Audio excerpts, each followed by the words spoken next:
Physics में सबसे पहली इम्पॉर्टेंट चीज़ जो हम देखते हैं वो होती है यूनिट्स। अब यूनिट्स हमारे पास स्टैंडर्डली डिफाइंड यूनिट्स, लेकिन हमें स्टैंडर्ड यूनिट्स की ज़रूरत क्यों पड़ती है इसे समझते हैं। मान लो मैं किसी को कहूँ कि मेरे को एक पेन के बराबर का कपड़ा चाहिए।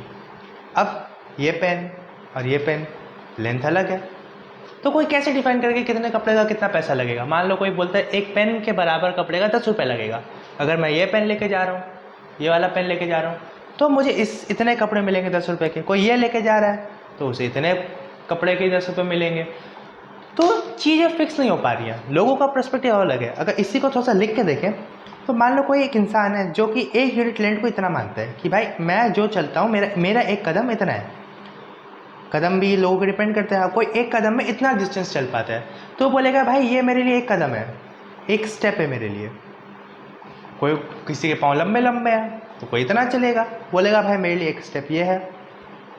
कोई बोलेगा मेरे कदम तो छोड़ और छोटे छोटे, मैं तो इतना ही चल पाता हूँ, तो मेरे एक स्टेप ये है। अब किसी ने पूछा कि ये पॉइंट है जहाँ तुम्हारा घर है और ये है स्कूल, ये दूरी कितनी है? तो ये इंसान बोलेगा मान लो 50 कदम, ये बोलेगा 30 कदम, ये बोलेगा 100 कदम। किसकी बात मानोगे तुम, कितने कदम है? इस सारी कन्फ्यूजन को क्लियर करने के लिए वैज्ञानिकों ने एक कॉमन यूनिट लाया कि नहीं, हम सबके पर्सपेक्टिव से नहीं देखेंगे, हम एक चीज़ को डिफाइन कर देंगे कि भाई इतना ही एक कदम है। अब उसके हिसाब से तुम लोग नापो, तुम लोग उसके हिसाब से अपना एडजस्ट करो। उस स्टैंडर्डाइज चीज़ को हम कहते हैं यूनिट्स। यूनिट्स में हमने क्या किया, we fixed some basic measurements and we use them as base to find total। इससे मैं क्या कहना चाह रहा हूँ कि हमने क्या किया, अब सबके कदम कदम तो अलग है। फिर कुछ समझदार लोगों ने एक झुंड बनाया अपना अपना, 2 3 4 5 समझदार लोग आए। उन्होंने सोचा कि भाई इसका क्या समाधान निकाला जाए, इसका क्या समाधान निकाला। तो उन्होंने एक तरकीब निकाली कि इतना ना करके हम एक स्टैंडर्ड बना देते कि भाई ये जो है ये इतनी दूरी को हम बोलेंगे 1 मीटर। अब तुम्हारा स्कूल कितना दूर है तुम बता दो। मान लो तुम्हारा स्कूल मान लो यहाँ से 15 मीटर की दूरी पे है, तो हमने इसको बेस बना के नापा कि 1 2 3 ऐसे यहाँ पे 1 2 3 4 15 यहाँ पे ये आ जाएंगे 1 मीटर के स्टेप्स। तो यहाँ पे तुम्हारे स्टेप्स, तुम्हारे बड़े भाई के स्टेप्स या छोटे बहन के स्टेप्स कुछ मैटर नहीं करते। सिर्फ जो मैटर करता है कि ये वाली लेंथ कितनी बार रिपीट हो रही है।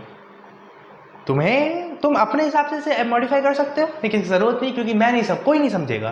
भाई किसी को क्या पता तुम्हारे स्टेप्स कितने बड़े हैं, और तुम्हारे स्टेप्स भी कौन से रेगुलर होते हैं। कभी तुम इतना चल रहे हो, कभी इतना चल रहे हो, कभी इतना चल रहे हो, कभी इतना चल रहे हो, फिर इतना चल रहे हो, वो भी तो इरेगुलर स्टेप्स चल रहे हो। तुम भी तो फिक्स नहीं चलते हो। कभी कुत्ता पीछे पड़ेगा तो ज़्यादा लंबे लंबे छलांग मार के भागोगे। सो ये है हमारी बेसिक यूनिट्स। अब यूनिट्स जब बनाई गई तो यूनिट्स को कुछ कुछ प्रॉब्लम्स की वजह से, कुछ प्रॉब्लम्स या फिर कुछ कैटेगरीज में उन्हें डिवाइड किया गया, बिकॉज ताकि उन्हें पढ़ने में आसानी हो, उन्हें उन यूनिट्स को समझने में आसानी हो, इसीलिए उन्हें अलग अलग यूनिट्स में बांटा गया, उन्हें अलग अलग टाइप्स में बांटा गया। वैसे तो यूनिट्स तुम आगे जाके पढ़ोगे बहुत टाइप्स होते हैं। यूनिट के जो बेसिक डेफिनेशन होता है वो डिटर्मिनेंट्स निकाल के रैंक्स पर डिपेंड किया जाता है कि रैंक 1 की यूनिट है, रैंक 2 की यूनिट है, रैंक 3 की यूनिट है, ऐसे। लेकिन अभी तक 12th के सिलेबस के हिसाब से यूनिट सिर्फ 2 टाइप की हैं तुम्हारे लिए, एक स्केलर, एक वेक्टर। फिजिक्स में हम जो भी मेजरली काम करेंगे वो हम इस पर करेंगे, इससे भी हमारे काम होंगे, स्केलर से भी। ऐसा नहीं कि एकदम ही इग्नोर करना है इसको। मेजर काम हमारे जो है, क्योंकि बेसिकली फिजिक्स में जो फोर्स होता है, फोर्स मतलब आप कितना किस पर धक्का लगा रहे हो या फिर कितना किस धक्का खा रहे हो, उसकी यूनिट होती है न्यूटन। और फोर्स एक वेक्टर क्वांटिटी है और मेजॉरिटी ऑफ द फिजिक्स में हम फोर्स को ही लेके डील करते हैं, फोर्स से ही हमारी मेजर चीज़ें बन रही हैं। तो 90% ऑफ द फिजिक्स में आप 12th तक की फिजिक्स में आप वेक्टर ही यूज़ करोगे। स्केलर भी बताएंगे, हम दोनों बताएंगे, बट जो आपको मेन फोकस करना है कि आपको क्या सीखना है वो है वेक्टर्स।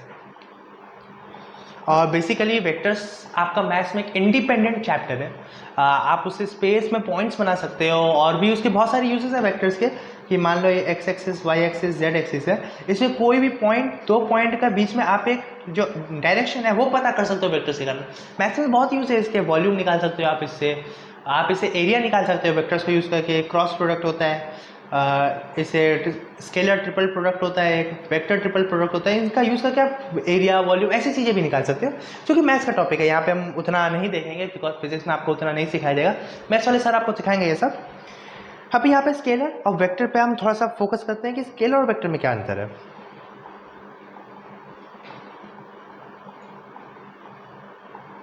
स्केलर यूनिट ये वो यूनिट्स होती हैं जो कि हम डे टू डे लाइफ में जनरली ज़्यादातर यूज़ करते हैं। जैसे 1 किलो चीनी में 2 किलो चीनी जोड़ दो, या फिर 1+, या फिर बेसिक जो साइंटिफिक टर्म्स है, इसमें तो हम बाद में आएंगे, जो बेसिक साइंटिफिक टर्म्स है इन दोनों को डिफरेंशिएट करने का वो है इनकी मैथ्स। वेक्टर यूनिट्स जो इनको बेसिकली डिफरेंशिएट करता है कि ये जो है ना, ये अलजेब्रिक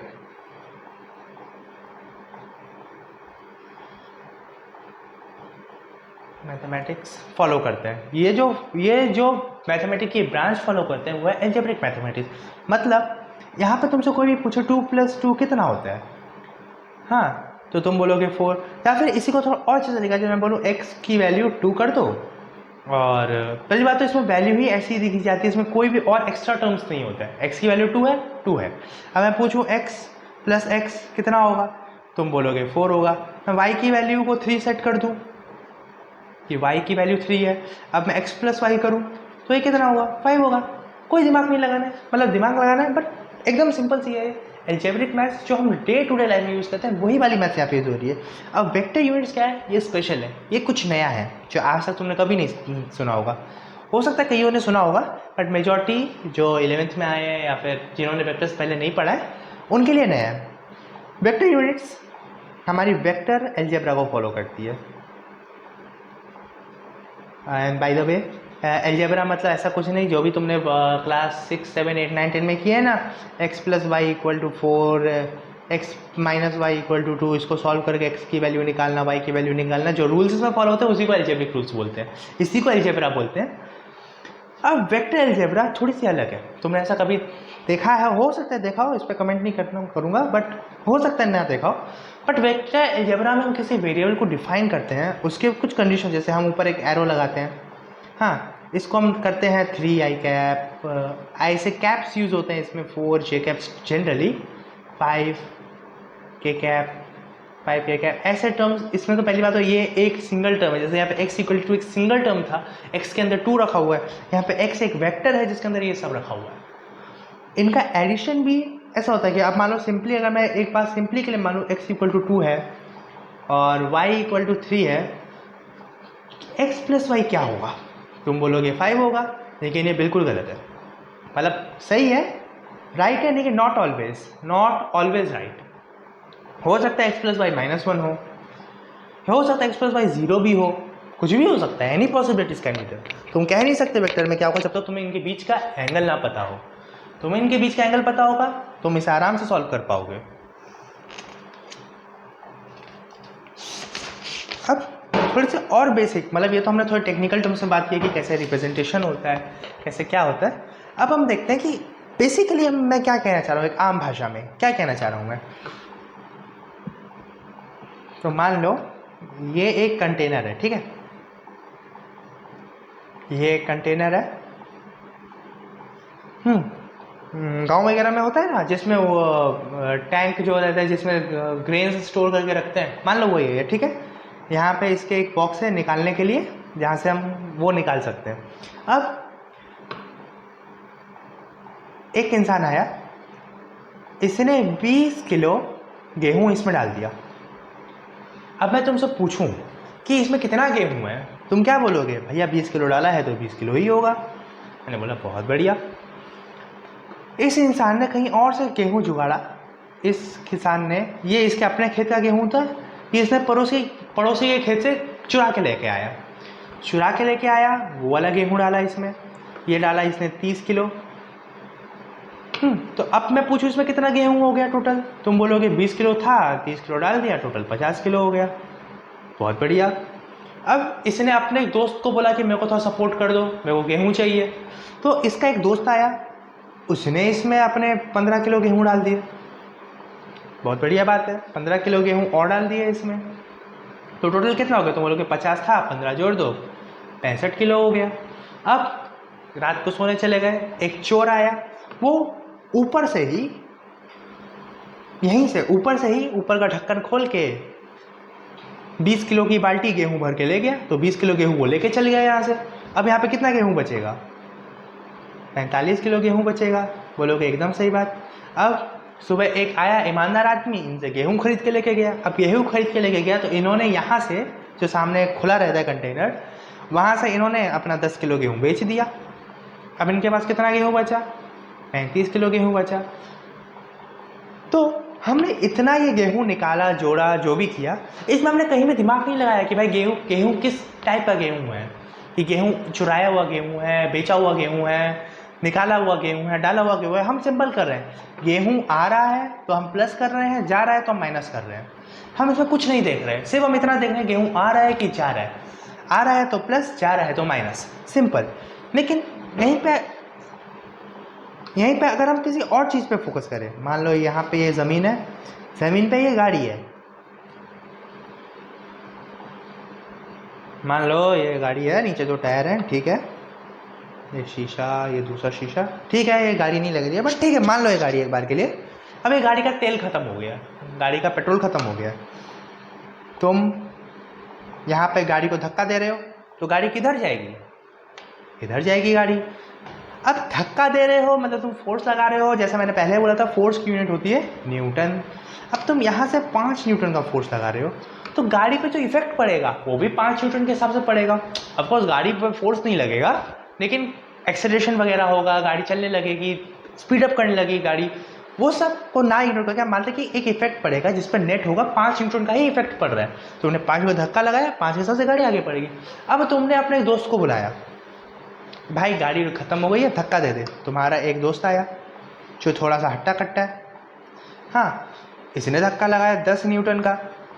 अब तुम भी 5 का लगा रहे हो, दोस्त भी 10 का लगा रहा, टोटल यहाँ पे कितना, 10 न्यूटन का धक्का और लगेगा, टोटल 15 न्यूटन का धक्का लगेगा गाड़ी पे।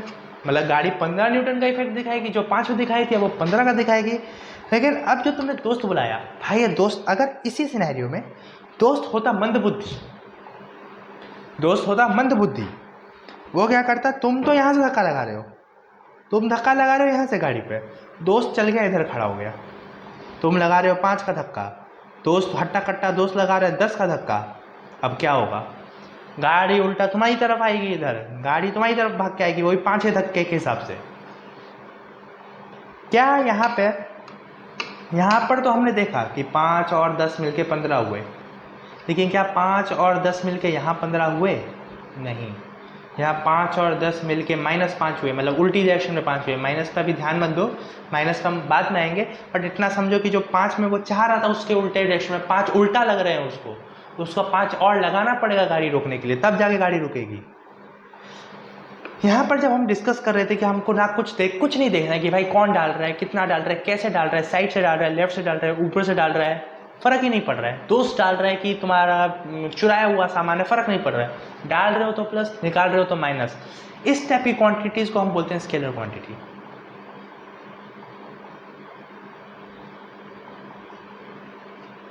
इसके एग्जाम्पल होते हैं, जैसे वजन नापते हो तुम, वजन नापते हो मतलब केजी वगैरह, जैसे यहाँ पे देख ही रहे हो। हाँ, और भी होते हैं, हम देखेंगे आगे। ये जो है जहाँ पे फर्क पड़ रहा है कि कहाँ से धक्का लगाया जा रहा है, धाड़ी पर धक्का इधर से लगाया जा रहा है कि इधर से लगाया जा रहा है, यहाँ पे फर्क पड़ रहा है, दोनों साथ में एक साइड से धक्का लगा रहे हैं, दूसरी साइड से धक्का लगा रहे हैं, तो यहाँ अलग अलग धक्का लगा रहे हैं, फर्क पड़ रहा है। इस फर्क पड़ने वाली चीज को हम बोलते हैं वेक्टर क्वांटिटी।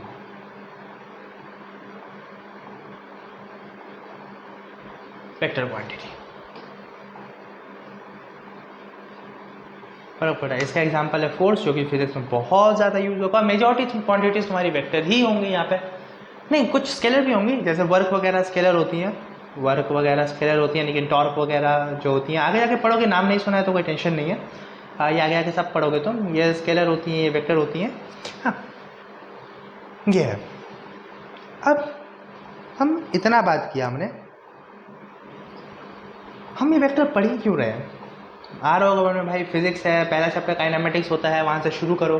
जैसे पहला चैप्टर यूनिट एंड डायमेंशंस होता है, लेकिन उसमें बहुत सारे फॉर्मूलाज होते हैं, उनको हम एकदम एंड में परस्यू करेंगे। मतलब जैसे कि अभी हम काइनेमेटिक्स से शुरू करेंगे अपनी फिजिक्स, काइनेमेटिक्स चले चले चले जो एंड में एकदम जब तुम सेमीकंडक्टर कर लोगे, सेमीकंडक्टर एंड कम्युनिकेशन सिस्टम्स, अगर वो है सिलेबस में तो मैं कंफर्म कर लूँगा, तो जो भी शायद सेमीकंडक्टर लास्ट है, सेमीकंडक्टर कर लोगे, उसके बाद हम लोग आगे बढ़ेंगे यूनिट डायमेंशंस में, जिसमें क्योंकि ऐसे कोई मेजर कॉन्सेप्ट है नहीं, उसमें बस एक एरर वाला पार्ट है जो कि मेन कॉन्सेप्ट है। एरर वाला पार्ट को हटा के उसमें ऐसा कोई भी मेजर कॉन्सेप्ट्स नहीं है जो तुमको सीखने होंगे। फॉर्मूला मैचिंग वगैरह वो सब भी जल्दी सीख जाओगे, लेकिन उसके तुम्हें फॉर्मूलाज पता होने चाहिए। अभी चाहूँ तो अभी चाहे तो अभी वो यूनिट डायमेंशंस हो सकता है कि मैं तुम्हें बता दूं कि फोर्स का फॉर्मूला फोर्स का फॉर्मूला मास इंटू एक्सेलरेशन होता है, एक्सेलरेशन का कुछ फॉर्मूला होता है, तुम m/t-2 लिख के उसे कर लोगे, लेकिन तुम्हारा फायदा नहीं होगा।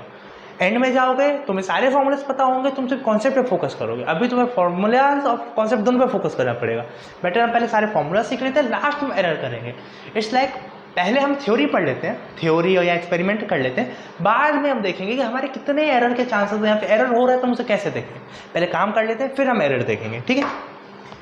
अब इसी में जब हमारा सवाल उठता है कि वेक्टर हम पढ़ ही क्यों रहे हैं, सवाल तो यह था वेक्टर क्यों पढ़ रहे हैं हम। वेक्टर हम इसलिए पढ़ रहे हैं क्योंकि जब हमारे फिजिक्स में जब हम एडिट मैथ्स करेंगे, जो फिजिक्स है उसमें तो थ्योरी तो बहुत कम है, जो मैथ्स है ना वो फिजिक्स की लैंग्वेज है। तुम सारे इक्वेशन फॉर्मूलाज जो भी तुम्हारी थ्योरीज है वो इक्वेशन से आ रही है। तुम कई बार देखोगे कि मैं कोई एक इक्वेशन लिखूंगा, उसको डिफाइन करते हुए थ्योरीज आएंगी, थ्योरी से इक्वेशन आएगी, ऐसी बहुत कम फिजिक्स है ऐसा नहीं है, लेकिन जो इक्वेशन आ गई है वहाँ से थ्योरी डिराइव होगी, वो ज़्यादा लॉजिकल है। मतलब लॉजिकल तो दोनों ही है, बट वो ज़्यादा है। तो maths is the language of the physics, जो मैथ्स फिजिक्स की भाषा ही मैथ्स है। और मैथ्स में बहुत इंपॉर्टेंट पार्ट होते हैं तो वेक्टर एंड कैलकुलस दोनों, ऑल दो प्योर मैथमेटिक्स मैथ्स के पढ़ो तो मैथ्स में यहाँ से बहुत ज़्यादा कैलकुलस पढ़ोगे। जितनी तुम्हें फिजिक्स में रिक्वायरमेंट है उसे 10-15 ज़्यादा गुना तुम मैथ्स में पढ़ोगे। जितनी तुम्हें फिजिक्स में वेक्टर की रिक्वायरमेंट है उसे 15-20 गुना ज़्यादा वेक्टर तुम मैथ्स में पढ़ोगे। बट यहाँ पे सिंस हमें थोड़ा बहुत चाहिए, हम उसके हिसाब से थोड़ा बेसिक वेक्टर्स करते हुए चलेंगे, और कैलकुलस भी हमें जहाँ रिक्वायर्ड पड़ेगी वहाँ फॉर्मूला बताते हुए आपको आगे बढ़ेंगे, ठीक है। तो अभी हम थोड़ी वेक्टर की मैथमेटिक्स देखते हैं।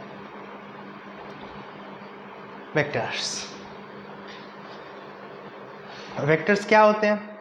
ऐसी क्वांटिटी या वैल्यू ज़्यादा सही रहेगा, क्वांटिटी नहीं, वैल्यू जिसके पास एक मैग्नीट्यूड हो और एक डायरेक्शन। अब इन पॉइंट से क्या मतलब है कि मैग्नीट्यूड भी हो डायरेक्शन।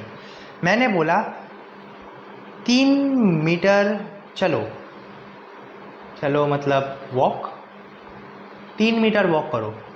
अब कोई एक इंसान होगा जो कि ऐसे 3 मीटर चलेगा, कोई एक इंसान होगा ऐसे 3 मीटर चलेगा, इस डायरेक्शन में ऐसे करके चलेगा ये 3 मीटर। हाँ, कोई इंसान होगा ऐसे 3 मीटर चलेगा, कोई इंसान होगा छोटा रेडियस में घूमेगा ऐसे 3 मीटर पूरा कर लेगा। तो कोई फिक्स नहीं है, कोई कहीं भी चल रहा है।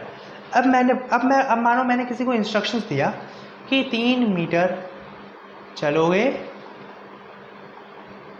तो वहाँ पे 10 रुपये पड़े हैं, मतलब 3 मीटर जाओ वहाँ पे 10 रुपये पड़े हुए हैं, उठा लो।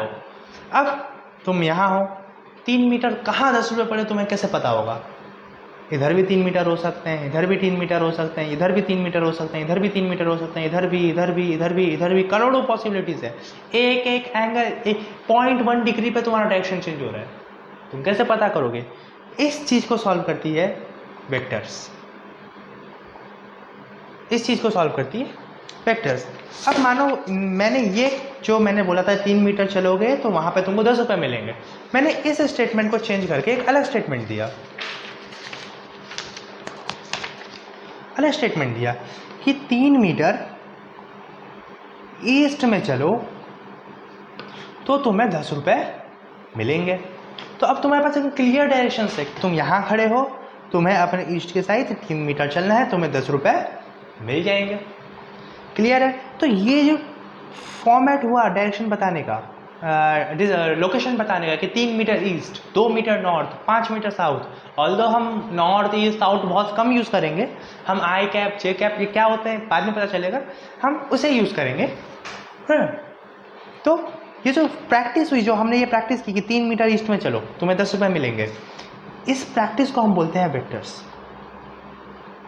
अब हम टॉपिक पे आए, वेक्टर्स में क्या होता है, मैग्नीट्यूड और डायरेक्शन। तो हम एग्जांपल को ले, मान लो 3 मीटर ईस्ट, ये जो चीज़ है ये हो गई तुमको वैल्यू, मतलब ये पूरी जो है ये पूरी है तुमको एक वैल्यू कि तुमको कहाँ जाना है, कितना जाना है। इस चीज़ जो 3 है इसको हम बोलते हैं मैग्नीट्यूड, मैग्नीट्यूड। और ईस्ट यहाँ पे तुमको डायरेक्शन बता रही है कि तुम्हें किधर जाना है। This is vectors. यहाँ पे तुम किसी भी चीज़ में एक वैल्यू भी दे रहे हो कि इतना ही करना है, और बता भी रहे हो कि इस तरफ करना है। कि जैसे हम डॉक्टर्स बोलते हैं तुम्हें 1 किलोमीटर चलना है, हेल्दी एक्सरसाइज के लिए कहा जाता है ना 1 किलोमीटर चलो डेली सुबह सुबह। वो तुम्हें ये नहीं बताते तुम्हें 1 किलोमीटर ईस्ट में चलना है कि वेस्ट में चलना है कि नॉर्थ में चलना है कि साउथ में चलना है कि स्पेस में चलना है, नहीं, वो नहीं बताते। वो बोलते हैं 1 किलोमीटर चलना है। ये होता है स्केलर क्वांटिटी। जो डॉक्टर्स बताते हैं तुम्हें 1 किलोमीटर वॉक करनी है, वो नहीं बताते तुम्हें कि भाई तुम्हें राउंड 1 किलोमीटर करना है, कि गोल घूम के 1 किलोमीटर करना है, कि पैदल 1 किलोमीटर करना है, हाँ, कि लेफ्ट में जाके 1 किलोमीटर करना है, आगे से आके लेफ्ट जाके राइट लेके 1 किलोमीटर करना है। वो तुम्हें कुछ नहीं बताएंगे। 1 किलोमीटर चलना है, डेट में से 1 किलोमीटर चलना है, क्योंकि स्केलर। यहीं पर अगर मैं मान लो तुमने कहीं कॉलेज जा रहे हो, स्कूल जा रहे हो, तुमने किसी से पूछा कि मेरा स्कूल किधर है, वो बोलेगा 1 किलोमीटर सीधे जाओ, या फिर 1 किलोमीटर नॉर्थ की तरफ जाओ। उसने एक डायरेक्शन स्पेसिफाई करी वहाँ पे, 1 किलोमीटर नॉर्थ में जाओ। जहाँ ये डायरेक्शन स्पेसिफाई हो गई, ये तुम्हारी वेक्टर क्वांटिटी बन गई। ठीक है। पहली बात तो ये नॉर्थ साउथ ईस्ट वेस्ट, क्योंकि क्वेश्चंस आएंगे, कुछ क्वेश्चंस होंगे तुम्हारे एससीबी वगैरह में या फिर बुक्स में भी क्वेश्चन होंगे, में north south east west use होगा। ये वाले कॉन्सेप्ट से बात क्लियर करते हैं कि कौन सी डायरेक्शन कौन सी होती है। ऑन पेपर के हिसाब से बात करी जाए, क्योंकि मेजरली प्रॉब्लम तुम्हारी 2D के होंगे, पेपर में होंगे। पेपर के हिसाब से बात करी जाए तो अगर ये पॉइंट है तो ये जो ऊपर वाली डायरेक्शन है इसे हम कहते हैं नॉर्थ। मतलब अगर ये तुम खड़े हो तो इधर जाओगे तो ये नॉर्थ डायरेक्शन होगी। ये नॉर्थ नहीं है कि ऊपर हवा में नॉर्थ है, नहीं, हवा में जाना नॉर्थ नहीं है। अगर तुम यहाँ खड़े हो तो नॉर्थ इधर है, इधर ईस्ट है, इधर वेस्ट है, इधर साउथ है। ठीक है, ईस्ट है, इधर साउथ है और इधर वेस्ट है। दो डायरेक्शंस और यूज होगी जब तुम 3D प्रॉब्लम्स करोगे, जो 3D में हम थोड़ा सा बाद में भी आएंगे। अगर ऊपर जा रहे हो, मतलब पेपर से इस कैमरा की तरफ आ रहे हो, कैमरा की तरफ आ रहे हो, कैमरा की तरफ आ रहे हो, तो ये होती है अप डायरेक्शन। अगर मैं पेपर से इस टेबल के अंदर जाऊं तो वो होती है down direction, up and down. 3D model में ज़्यादा अच्छा समझ में आएगा तुमको। हाँ, मतलब समझ लो अगर ये पेपर है, north south east west up and down, ये डायरेक्शन से तुम्हें आगे जाके कई जगह इस्तेमाल होंगी, कई जगह इस्तेमाल होंगी, क्वेश्चंस वगैरह में इस्तेमाल होंगी। तो डायरेक्शन अभी क्लियर है। लेकिन हम कब तक नॉर्थ वेस्ट ईस्ट साउथ करते रहेंगे? ये तो रिस्पेक्टिव वाली बात है, ये तो रिस्पेक्टिव वाली बात है। अब मान लो इंडिया का मैप में वेस्ट बंगाल जो एकदम से दिल्ली है, दिल्ली हमारी कैपिटल है, दिल्ली यहाँ पे है। ठीक है, दिल्ली यहाँ पे है, आगरा यहाँ पे है कहीं, मतलब थोड़ा सा नीचे की साइड, और बिहार यहाँ पे है। ठीक है, अब तुम बिहार वालों से पूछोगे भाई तुम्हारे लिए आगरा किस साइड में है? आगरा किस साइड में, मतलब ये दिल्ली है, तुमको लेबल कर दें दिल्ली, आगरा और ये पटना। ठीक है, पटना वालों से पूछोगे आगरा किधर है, वो क्या बोलेंगे? North west. तो वो बोलेंगे कि पटना वाले क्या बोलेंगे, कोई इंसान पटना से है तो वो क्या बोलेगा कि जो आगरा है वो हमारा नॉर्थ वेस्ट में है।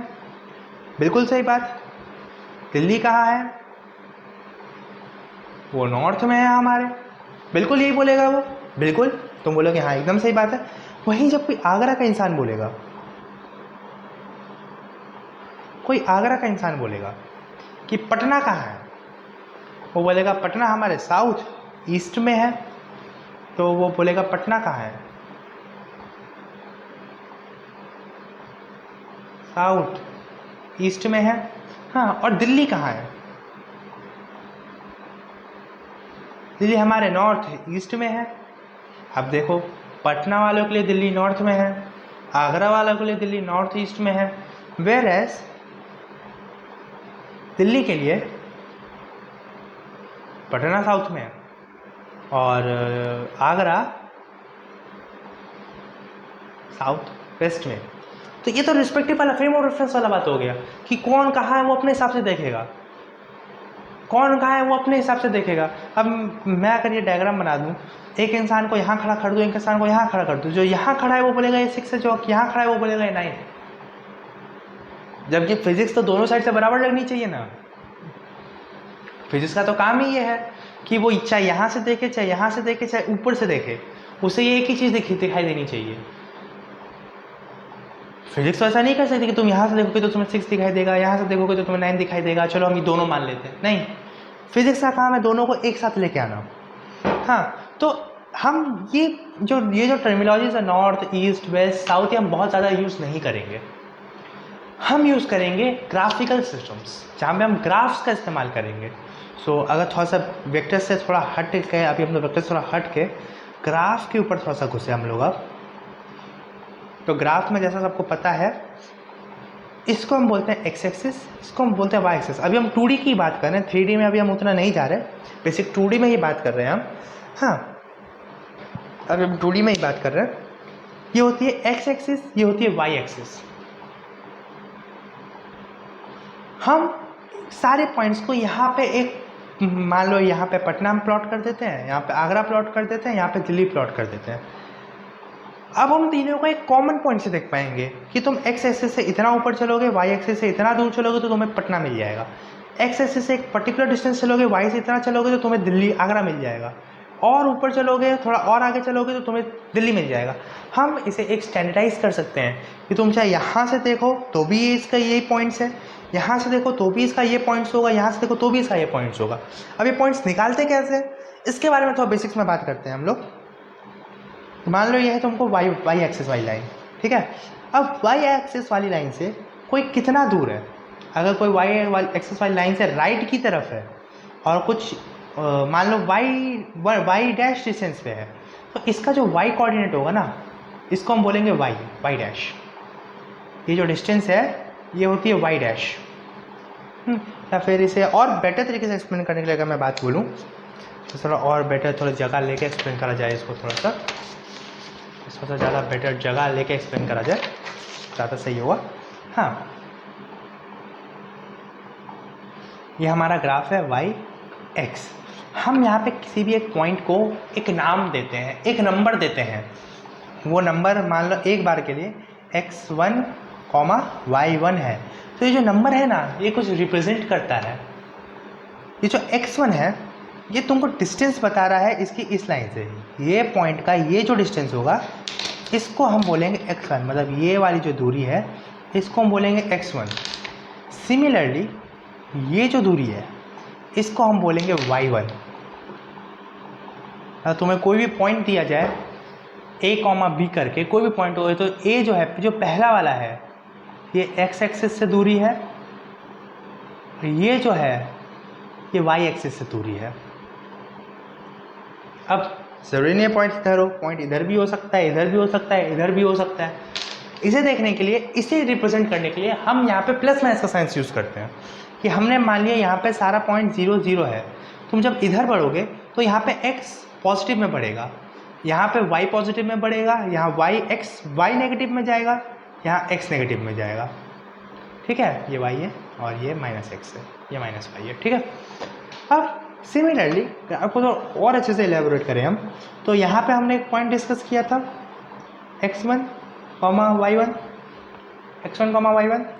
इसका मतलब क्या था, यहाँ पे दूरी x1 है, यहाँ पे दूरी y1 है। सिमिलरली यहाँ पे अगर मेरे को कोई पॉइंट रिप्रेजेंट करना होगा जो कि होगा x2, y2, ठीक है, तो ये दूरी x2 ही होगी, ये दूरी y2 ही होगी। लेकिन यहाँ पे एक प्रॉब्लम है, तुम जब इस चीज को देखोगे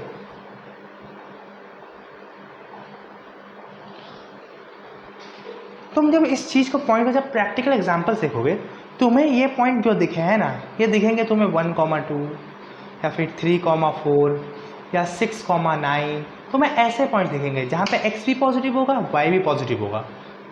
ठीक है, जब तुम यहाँ पे पॉइंट्स देखोगे ना, यहाँ पे पॉइंट्स, तो तुम्हें पॉइंट्स कुछ ऐसे दिखेंगे -1,9 या फिर -2,4, मतलब कुछ भी।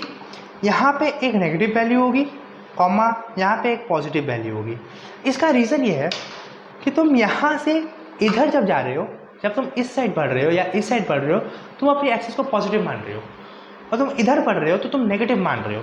तो मान लो यहाँ पे अगर लिखा है ना -3,4, तो ये डिस्टेंस तो 3 है, लेकिन क्योंकि ये उल्टी साइड में हम नाप रहे हैं, इस एक्सिस के इस तरफ नाप रहे हैं हम, तो हम उसे नेगेटिव से डिनोट कर रहे हैं कि हम उल्टी साइड में 3 डिस्टेंस ऊपर बढ़ रहे हैं यहाँ से। ठीक है, सिमिलरली यहाँ पे कोई पॉइंट होगा x3, y3, और यहाँ पे कोई पॉइंट होगा x4, y4। अब यहाँ पे कोई पॉइंट होगा, ये जो पॉइंट होगा, इसकी यहाँ से दूरी तो x3 होगी, यहाँ से दूरी y3 होगी। मैं याद रखना, मैं दूरी बोल रहा हूँ, दूरी मतलब डिस्टेंस, दूरी मतलब यहाँ से पॉइंट कितनी दूर है, या इस पेन से ये कितनी दूर है, इस पेन से इतनी ही दूर है जितनी ये इससे दूर है। दूरी को मैं बात कर रहा हूँ, दूरी में प्लस माइनस नहीं होता, दूरी हमेशा पॉजिटिव होती है। ठीक है, हम और बात करेंगे जब हम डिस्टेंस और डिस्प्लेसमेंट पढ़ेंगे, तो हम इस पर और बात करेंगे डिटेल में, लेकिन अभी के लिए बात करते हैं। ये जो x3, y3 पॉइंट्स है, ये तुम्हें ना ऐसे दिखेंगे ना ऐसे दिखेंगे, ये तुम्हें दिखेंगे कुछ नेगेटिव साइन के साथ एक नंबर, माइनस नेगेटिव साइन के साथ एक नंबर। इसका मतलब ये है कि हम x में भी उल्टा चल रहे हैं, y में भी उल्टा चल रहे हैं। दूरी कितनी है, यहाँ पे जो वैल्यू लिखी होगी उतनी दूरी हम x में चल रहे हैं, उल्टे में y में चल रहे हैं। सिमिलरली x4, y4, ये होता है x4, ये वाला होता है y4। इसका जो फॉर्मेट होता है ये होता है प्लस समथिंग माइनस समथिंग। इसका मतलब, इसका भी सेम मतलब है कि हम x में तो पॉजिटिव में चल रहे हैं, y में हम नेगेटिव में चल रहे हैं। ठीक है, अब इतना ये समझाने के बाद हम इस चीज़ को आगे यूज़ करेंगे जब हम वेक्टर्स को डायरेक्शन प्रोवाइड करेंगे। हम वेक्टर्स की डायरेक्शन इनकी वजह से निकालेंगे अब। ठीक है, अभी के लिए ग्राफ्स के लिए इतना बहुत है, और भी हम सीखेंगे आगे, बहुत तो नहीं है ये, बहुत कम है, बहुत बेसिक्स ही है ये। लेकिन हम अभी जो अपना टॉपिक छोड़ रहे थे वेक्टर, उस पर आते हैं। अभी हम सीधा वेक्टर पे वापस आते हैं, वेक्टर्स पे वापस आते हैं। सो वेक्टर्स का जैसा हमने पहले कहा था कि वेक्टर्स की एक वैल्यू होती है, एक डायरेक्शन होती है। हाँ, इसी चीज़ को एम्फसाइज करते हुए हम आगे बढ़ेंगे कि हाँ, एक वैल्यू डायरेक्शन तो होती है, लेकिन मान लो हम पहचानेंगे कैसे कि ये क्वांटिटी वेक्टर है कि नहीं। मैंने आपको बताया कि भाई फोर्स एक वेक्टर क्वांटिटी है, तो आपने मान लिया कि ठीक है फोर्स एक वेक्टर क्वांटिटी है। मान लो कभी तुम्हें एक्स क्वांटिटी आ गई कि एक्स बराबर समथिंग है, बताओ ये वेक्टर है कि नहीं है, तुम इसे कैसे पहचानोगे। हाँ, तो इसको पहचानने का तरीका होता है कि मान लो कहीं पे लिखा हुआ ना F बराबर 5 न्यूटन, तो F के ऊपर एक ऐसे एरो बनाया जाएगा जो रिप्रेजेंट करता है कि ये एक वेक्टर क्वांटिटी है। ऑफकोर्स ये 5 न्यूटन नहीं होगा, यहाँ पे 5 न्यूटन भी होगा, लेकिन यहाँ पे कुछ टर्म्स मिसिंग है जो कि हम आगे जाके देखेंगे क्या मिसिंग है यहाँ पे। हाँ, लेकिन जो वेक्टर्स है उनको रिप्रेजेंट किया जाता है एरो, तो हम इसे पॉइंट वाइज लिखेंगे यहाँ पे। Vector is represented by a arrow sign। मान लो कोई भी एक क्वांटिटी है ए कोई क्वांटिटी को रिप्रेजेंट कर रही है, उसकी कुछ वैल्यू होगी, तो हम उसे ऊपर एक एरो लगा देंगे, और ये क्वांटिटी तुमको ऐसी कहीं भी दिखे तो ये समझ लेना कुछ ना कुछ नहीं वेक्टर क्वांटिटी को रिप्रेजेंट कर रही है। एरो लगा दे क्या, वेक्टर क्वांटिटी। अब इस एरो का भी यूज है, ये एरो थोड़ा ग्राफ यूज करके थोड़ी कंपोनेंट्स तोड़ गए, क्या होता है हम आगे देखेंगे क्या होता है ये सब, बट सब मैं बहुत बोल रहा हूँ आगे देखेंगे, सब आगे देखा जाएगा धीरे धीरे, सारे पॉइंट्स क्लियर होंगे। जो पॉइंट्स है इसे हम देख रहे हैं, इसे हम आगे यूज़ भी करेंगे। सो इसकी डिस्क्रिप्शन में जाए, इस एरो की डिस्क्रिप्शन में, तो एरो कुछ ऐसा दिख रहा है आपको। हाँ, जैसे हम जब बॉक्स बना रहे थे हम बोल रहे थे इस पर फोर्स ऐसे लग रहा है, ज़रूरी थोड़ी फोर्स ऐसे लगे, फोर्स ऐसे भी लग सकता है, फोर्स ऐसे भी लग सकता है, फोर्स ऐसे भी लग सकता है, फोर्स ऐसे भी लग सकता है। ये डिपेंड करेगा कि फोर्स कहाँ लग रहा है कि उसका इफेक्ट पड़े। अगर फोर्स सिंपल ऐसे लग रहा है तो सिंपल ऐसे इफेक्ट पड़ेगा, ऐसे लग रहा है तो भी ऐसे पड़ेगा, ऐसे लग रहा है तो हो सकता है बॉडी हवा में उठ जाए। अभी मैं इस पेन को अगर ऐसे उठाऊँ तो पेन हवा में उठेगा, ऐसे आगे बढ़ेगा, ऐसे पीछे जाएगा। ऐसे करूँगा तो इस पर कुछ नहीं होगा, इस पर नीचे फोर्स लगाऊंगा तो कुछ नहीं होगा। ऐसे करूँगा तो जितना फोर्स लगाऊंगा उससे कम ये चलेगा, और इसको ऐसे उठाऊंगा तो हवा में उठ जाएगा। फर्क पड़ता है कहाँ पे फोर्स लग रही है। तो इस चीज़ को हम रिप्रेजेंट करते हैं एरो से बॉडी पे, कि बॉडी पे फोर्स कहाँ लगी है, वेक्टर क्वांटिटी कहाँ एक्ट कर रही है, उसके हिसाब से हम एक वेक्टर क्वांटिटी को एक एरो से रिप्रेजेंट करेंगे। इस एरो के भी अपने कंपोनेंट्स हैं। इस एरो को भी दो हिस्सों में देखा जाता है। पहला हिस्सा है तुमको ये ऊपर वाला, जिसे हम कहते हैं हेड, नीचे वाला जिसे हम कहते हैं टेल। हेड एंड टेल हमने से कंपोनेंट्स किए हैं। इसकी वजह है ये हमें आगे जाके मैथ्स में जो हमारी वेक्टर की मैथ्स होगी इसमें बहुत हेल्प करेगा, बहुत हेल्प करेगा। जब हम वेक्टर सॉल्व करेंगे हमें बहुत ज़्यादा हेल्प करने वाला है वेक्टर्स। ठीक है, अब अगले टॉपिक पे आते हैं। अगला टॉपिक पे आते हैं, एक सेकेंड, अगले टॉपिक पे आते हैं, वेक्टर इक्वालिटी। ठीक है, हम माइक रिकॉर्ड में लगाना भूल गया था। वेक्टर इक्वालिटी, ठीक है। तो वेक्टर्स को हम बराबर कब बोल सकते हैं? सो अगर हम थियोरेटिकली देखें तो थियोरेटिकली इसमें देखोगे तो दो पॉइंट्स लिखे होते हैं कि दोनों का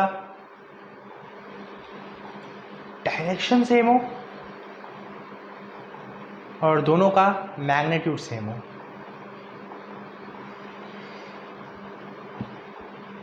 इसमें एक बात लिखी नहीं है लेकिन वो मान लिया है कि लॉजिकली कॉमन सेंस तुम्हें पता है कि दोनों के यूनिट्स सेम होने चाहिए, दोनों सेम चीज़ को रिप्रेजेंट करनी चाहिए, तभी तुम उनमें बराबरिटी का सवाल उठाओगे।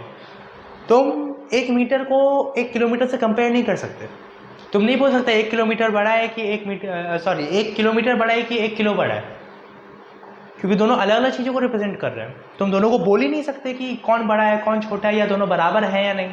सवाल ही नहीं उठता है। सवाल तब उठता है जब दोनों सेम रिप्रेजेंट करें। तुम ये सवाल पूछ सकते हो कि भैया 1 किलोमीटर बड़ा है कि आधा किलोमीटर बड़ा है। जब दोनों में किलोमीटर कॉमन हो तब तुम पूछ सकते हो कि कौन बड़ा है। ऐसे ही जब दोनों में किलोग्राम लगा हो कि भैया 2 किलो भारी है कि 3 किलो भारी है, या फिर 2 किलो बड़ा है कि 3 किलो बड़ा है, तुम कब पूछोगे? जब दोनों में सेम किलोग्राम लगा हो। तुम कभी नहीं पूछोगे कि 1 किलोग्राम बड़ा है कि 1 किलोमीटर बड़ा है, कोई तुम्हें पागल समझेगा। पूछना भी मत किसी से। तो बुक्स के हिसाब से इक्वालिटी का सवाल ही कब उठेगा? जब दोनों में यूनिट सेम हो। अब यूनिट सेम से हमारा क्या मतलब है कि दोनों सेम चीज़ को रिप्रेजेंट कर रहे हों। अगर दोनों सेम चीज़ को रिप्रेजेंट कर रहे हैं उसके बाद हमें दोनों पॉइंट देखेंगे, दोनों के डायरेक्शन सेम है या नहीं, दोनों के मैग्नीट्यूड सेम है या नहीं। ठीक है, अब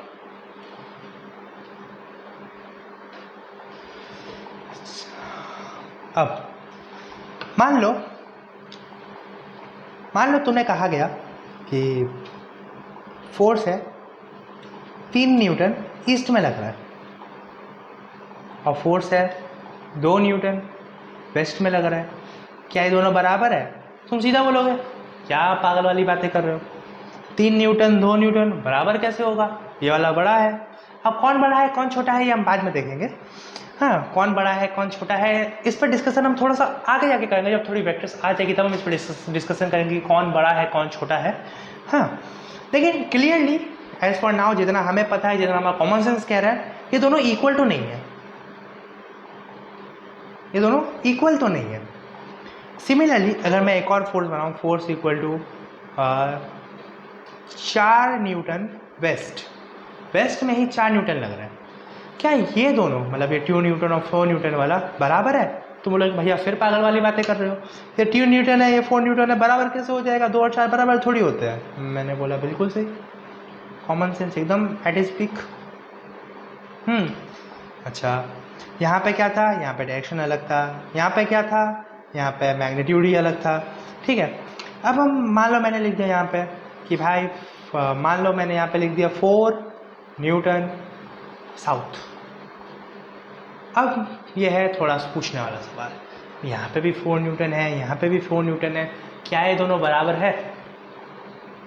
जवाब है नहीं, नॉट इक्वल। रीज़न, ये वेस्ट में लग रहा है, ये साउथ में लग रहा है, तुम इसे नहीं बोल सकते सेम है, दोनों की डायरेक्शन अलग है।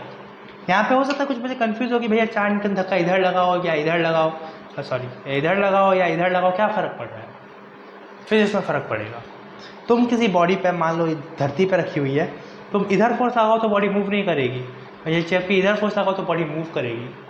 करेगी या नहीं करेगी वो यहाँ पे फ्रिक्शन पर डिपेंड करता है। मतलब मान लो फ्रिक्शनलेस सरफेस है तो ये बॉडी इधर मूव करेगी। दोनों में फ़र्क है, दोनों का डिस्प्लेसमेंट अलग है, दोनों की वेलोसिटी अलग निकलेगी। मतलब टर्म्स है, घबराना में थोड़े भारी टर्म्स हो गए तो, बट अभी समझ लो अलग है। क्यों अलग है ये भी आगे पता चलेगा, या फिर अभी समझ में आ गया है तो ठीक है, नहीं तो जोर मत डालो, आगे पता चल जाएगा।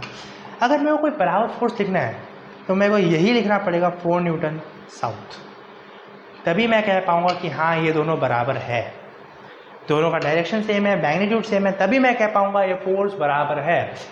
अगर नहीं तो अगर मान लो डायरेक्शन सेम है लेकिन मैग्नीट्यूड अलग है तो भी ये बराबर, तब तो ऑब्वियसली बराबर नहीं, क्योंकि मैग्नीट्यूड ही अलग है। मैग्नीट्यूड सेम है, डायरेक्शन अलग है, तब भी ये बराबर नहीं है। तो दोनों अलग है तो बराबर का सवाल ही नहीं उठता है जी। जब दोनों सेम है तभी दो वेक्टर बराबर बोले जाएंगे। ठीक है,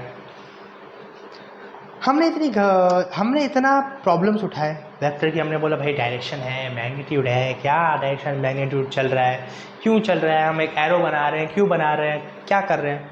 हमने एक पॉइंट डिस्कस किया था एकदम स्टार्टिंग में कि वेक्टर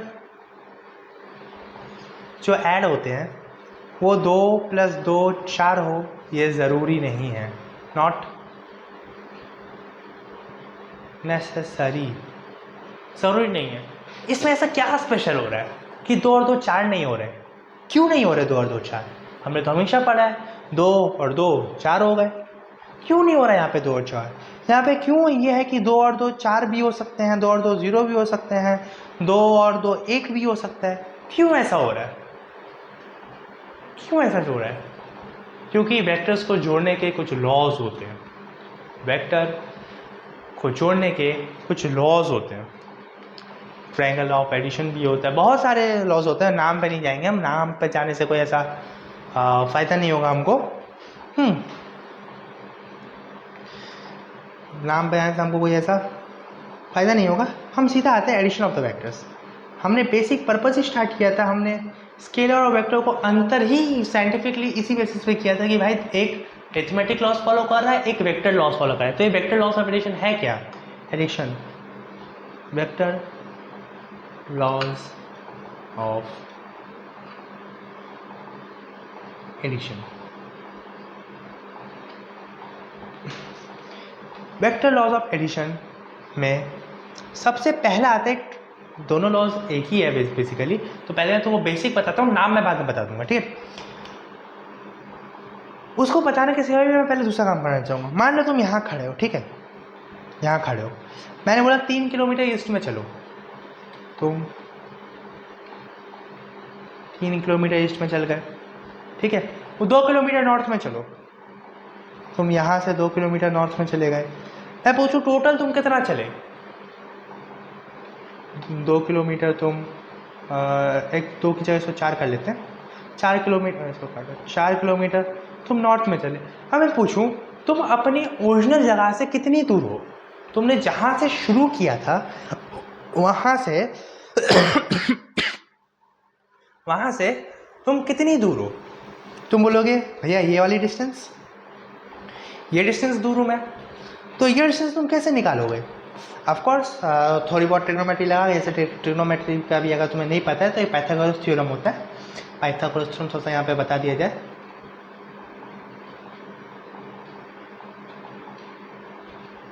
पाइथागोरस थ्योरम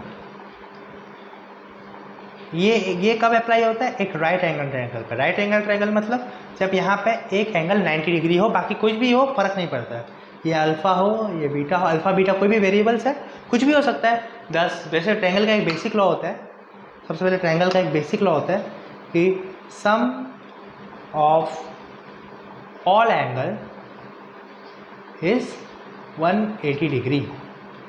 मतलब कोई भी ट्रायंगल हो तो ख़राब बना, कोई बात नहीं। अगर ये एंगल x है, ये वाला एंगल y है और ये वाला एंगल z है, तो अगर ये ट्रायंगल है जो कि हमें दिख रहा है, तो ये ज़रूरी है कि x plus Y plus Z बराबर 180 होगा। ये भी हमें जब हम लाइट वाला चैप्टर पढ़ेंगे तब ये चीज़ यूज़ होगा, लेकिन बेसिकली कॉमन है, पता होना चाहिए। नहीं पता है तो बता दिया मैंने। इसी का ये है, एक स्पेशल है कि मान लो इसमें से कोई भी एक एंगल 90 डिग्री हो गया, जैसे यहाँ पे ये वाला 90 डिग्री हो गया, तो हम यहाँ पे इसे बोलते हैं right angle triangle. Right angle triangle, इसे हम बोलते हैं राइट एंगल ट्रायंगल, जो कि 90 डिग्री हो गया, तो ये हो गया राइट एंगल ट्रायंगल। ठीक है, इसी पे हम एक थ्योरम लगाते हैं पाइथागोरस थ्योरम, मतलब इसमें जो ये लेंथ्स हैं ये आपस में इंटर रिलेटेड है। कैसे है दिखाते हैं। मान लो ये एक ट्रायंगल है, राइट एंगल ट्रायंगल है, ये वाला एंगल 90 डिग्री है, ये वाली जो साइड है इसकी लेंथ है ए, हाँ ठीक है ए, या फिर इसको बी लिख लेते हैं, बी, ठीक है, बी फॉर बेस। मैं फिर बोल एकदम कॉमन टर्मिनोलॉजीज में तुम्हें समझाया जाए, कॉमन टर्मिनोलॉजी में तुम्हें समझाया जाए, फिर हम कॉमन टर्मिनोलॉजी में तुम्हें समझाया जाए कि क्या है क्या नहीं है। मान लो ये एक राइट एंगल ट्रायंगल है, अगर ये एंगल अल्फा है तो अल्फा के रेस्पेक्ट में, ये तो 90 डिग्री है, इसका तो कुछ करना ही नहीं है, अल्फा के रेस्पेक्ट में जो सामने वाली साइड होती है ना, अल्फा के सामने वाली, इसे हम कहते हैं हाइट, इसे हम कहते हैं हाइट। ठीक है, अल्फा से जो जुड़ी हुई नीचे जो लाइन है इसे हम कहते हैं बेस, और जो परपेंडिकुलर के सामने है इसे हम कहते हैं हाइपोटेनस, हाइपो शॉर्ट में हाइपोटेनस। ठीक है, अल्फा के रेस्पेक्ट में, अल्फा के रेस्पेक्ट में, अल्फा को रेस्पेक्ट नहीं दे रहे हम, मतलब जब हम अल्फा के नज़रिए से देखेंगे तो ये होगा। मान लो इसी ट्रायंगल को मैं ऐसे बनाऊं, इसमें अल्फा मैं यहाँ दे दूँ, 90 डिग्री तो वही रहेगा, 90 डिग्री के सामने क्या होता है, हाइपोटेनस, वो तो हमेशा सेम है, हाइपो। ठीक है, अल्फा के सामने जो है ये है हाइट, अल्फा के जो नीचे है वो है बेस। इसे याद कर लो क्योंकि बहुत काम आएगा, जब आगे हम ट्रिग्नोमेट्रीज भी यूज़ करते हैं तो हम इसी बेसिस पर ट्रिग्नोमेट्री भी यूज़ करते हैं हम। तो इसे याद करने का एक बहुत सिंपल सा है, मान लो कोई भी एक ट्रायंगल है, कोई भी ट्रायंगल है, कोई भी, तुमको किस पहले एंगल को पकड़ो, एंगल मान लो ये हमने पकड़ लिया, तो बीटा एंगल पकड़ लेते हैं, यहाँ पे 90 डिग्री है, सबसे पहला पॉइंट 90 डिग्री के ओपोजिट वाला हाइपोटेनस है। ठीक है, दूसरा पॉइंट, एंगल जिसको पकड़ा है हमने, पकड़ा हुआ एंगल के सामने जो है वो हाइट, या फिर सामने की जगह ओपोजिट भी लिख लो तो भी सही रहेगा, जो एंगल के ओपोजिट में है वो हाइट। तीसरा जो बचा वो है बेस। ठीक है, तो अगर मान लो मैं एक और ट्रायंगल बनाता हूँ और तुमसे सवाल पूछूं कि ये 90 डिग्री है, ये अल्फ़ा है, तो इसमें अल्फ़ा के रिस्पेक्ट में हाइट क्या होगी, हाइट होगी ये, जिसे हम रिप्रेजेंट कर रहे हैं h से।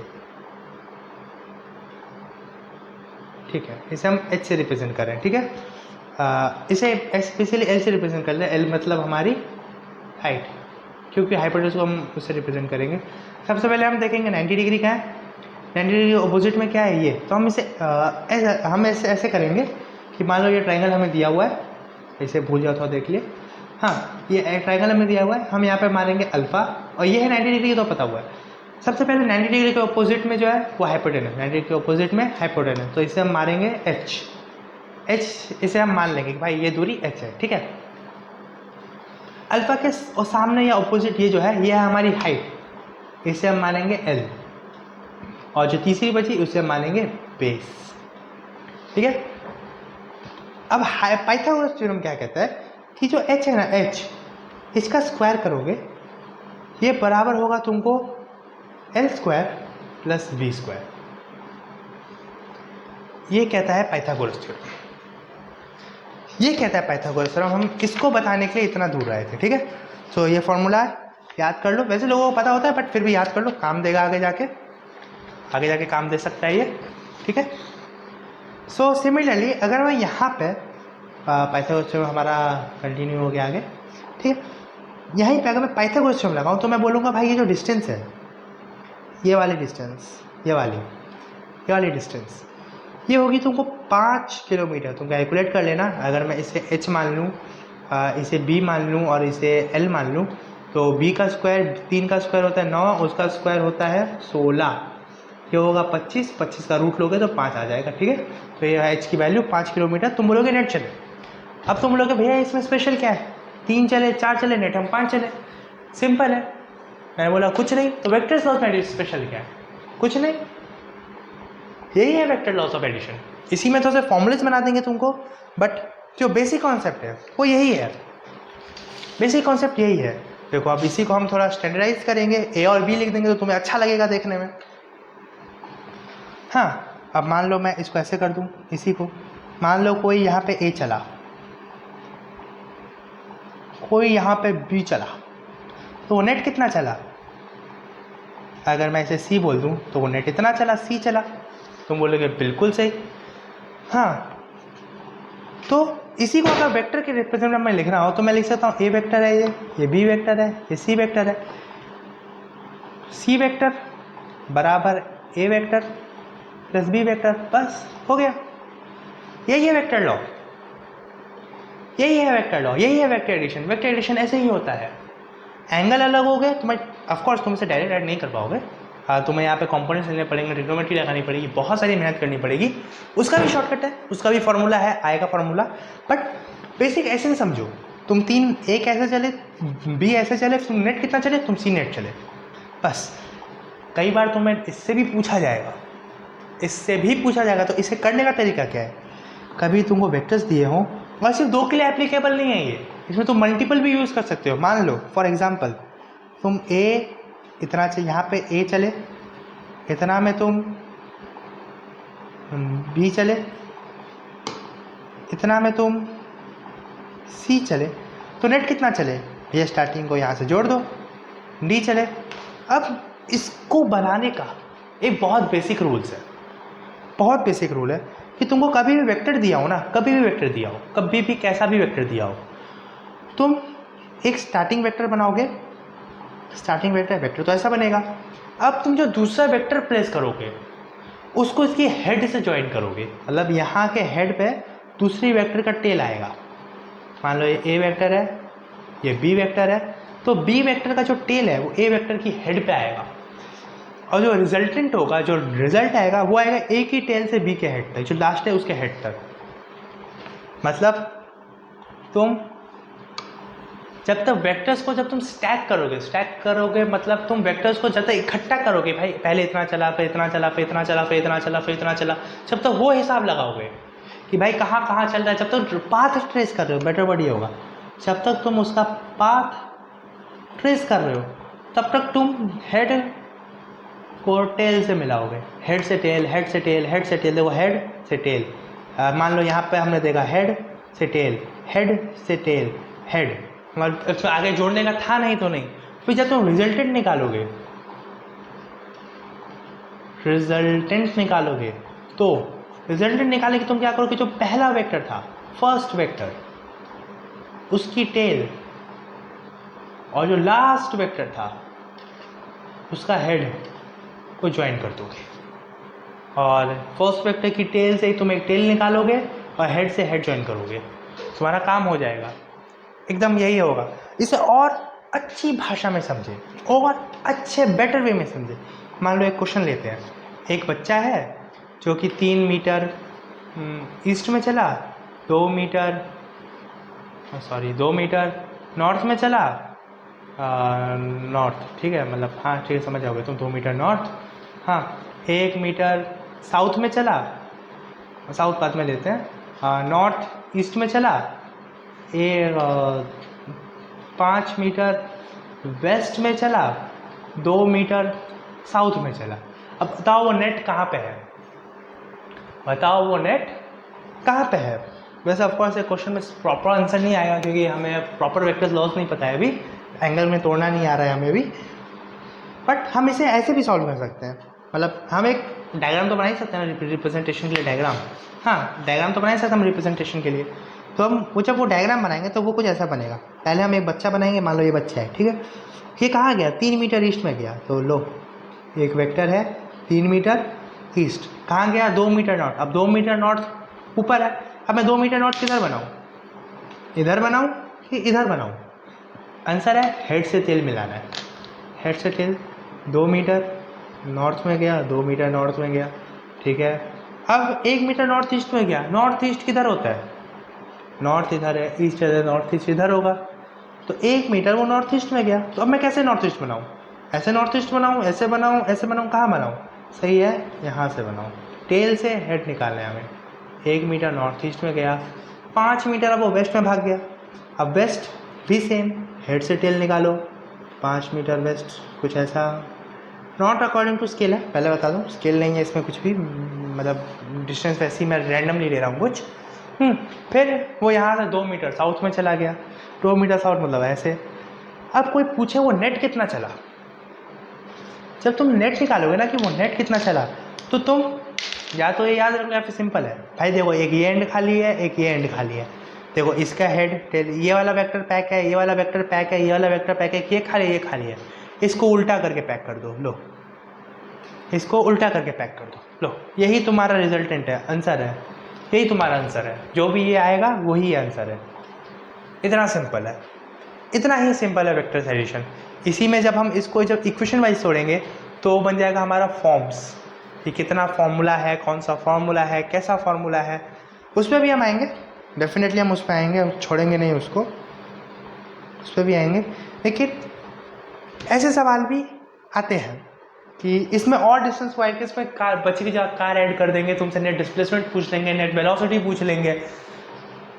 काम आएगा ये कॉन्सेप्ट, ऐसा नहीं कि फालतू में बताया जा रहा है, काम आएगा ये, डेफिनेटली काम आएगा, ठीक है। ऐसे सवाल सिंपल होंगे, बस तुम्हें ऐसे सवालों में बस तुम्हें 2 पॉइंट्स का ध्यान रखना है। सिर्फ 2 पॉइंट्स पे पूरे सवाल का कोर टिका हुआ है। पहला, डायरेक्शंस पता है कि नहीं, कौन सी डायरेक्शंस कहाँ है। अभी तो नॉर्थ वेस्ट होता है, जब आई कैप, जे कैप, के कैप यूज होगा तब तुम्हारे और प्रॉब्लम्स होंगी, तब और प्रॉब्लम्स होंगी। तो अभी डायरेक्शंस पे होल्ड बना लो कि डायरेक्शंस तुम्हें पता है कि नॉर्थ कहाँ है, साउथ कहाँ है, ईस्ट कहाँ है, वेस्ट कहाँ है, नॉर्थ ईस्ट कहाँ है। अभी के लिए डायरेक्शंस पे होल्ड बना लो। मोमेंट तुम्हारे डायरेक्शंस पे होल्ड बन गया, तुम्हारा ये प्रॉब्लम 50% सॉल्व है। तीसरा, जो मेजर मिस्टेक्स होती है वो होती है इस वाले वेक्टर में। बच्चे इस वेक्टर को उल्टा बना देते हैं कि भाई ये होगा, नहीं, लास्ट रिजल्टेंट वेक्टर का ध्यान रखना है। लास्ट रिजल्टेंट वेक्टर सही बनेगा कि नहीं बनेगा। और एक छोटा सा पॉइंट और, हमेशा जो प्लेसमेंट है वो हेड टू टेल, मतलब जो टेल है, जो हेड है उस पर नई वेक्टर का टेल आएगा, वैसे होगी, ठीक है। तो बहुत हो गया आज के लिए, आज के लिए बहुत हो गया। ज़्यादा फिर करेंगे तो ज़्यादा प्रेशर पड़ जाएगा सर पर। वैसे इजी टॉपिक्स है, कोई बात नहीं। नेक्स्ट जो हम फॉर्मूलेज हैं वो हम नेक्स्ट वीडियो में देखेंगे। Thank you.